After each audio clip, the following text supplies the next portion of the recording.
धर्मवीर भारती का जीवन परिचय।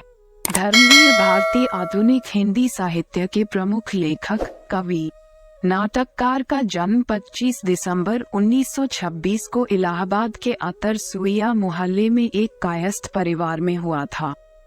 उनके पिता का नाम श्री चिरंजीव लाल वर्मा और मां का श्रीमती चंदा देवी था। डॉक्टर भारती ने 1954 में शादी की और बाद में कांता भारती से तलाक ले लिया, जिनसे उनकी एक बेटी हुई, परमिता। कुछ साल बाद उन्होंने दोबारा शादी की और पुष्पा भारती से उन्हें एक बेटा किंशुक भारती और एक बेटी प्रज्ञा भारती हुई। धर्मवीर भारती की स्कूली शिक्षा DAV हाई स्कूल में हुई और उच्च शिक्षा 1946 में इलाहाबाद विश्वविद्यालय में प्रथम श्रेणी में MA किया और हिंदी में सर्वोच्च अंक हासिल करने के लिए चिंतामणि घोष पुरस्कार जीता।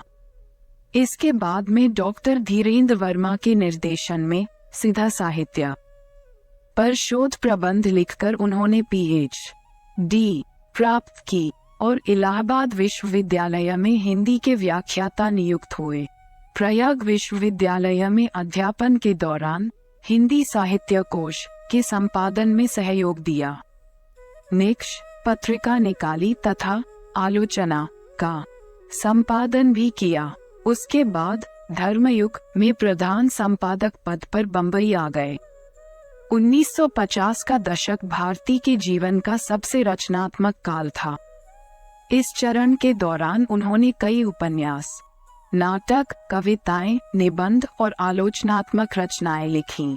धर्मवीर भारती आधुनिक हिंदी साहित्य के प्रमुख लेखक, कवि, नाटककार और सामाजिक विचारक थे। वह 1960 से 1987 तक लोकप्रिय हिंदी साप्ताहिक पत्रिका धर्मयुग के मुख्य संपादक रहे। भारती को 1972 में भारत सरकार द्वारा साहित्य के लिए पद्मश्री से सम्मानित किया गया था। उनका उपन्यास गुनाहों का देवता कालजयी बन गया।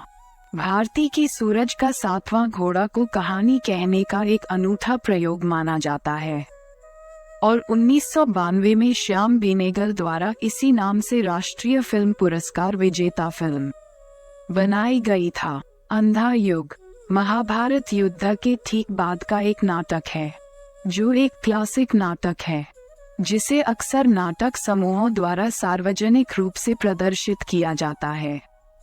उन्हें 1988 में संगीत नाटक अकादमी, भारत की राष्ट्रीय संगीत, नृत्य और नाटक अकादमी द्वारा नाटक लेखन हिंदी में संगीत नाटक अकादमी पुरस्कार से सम्मानित किया गया था।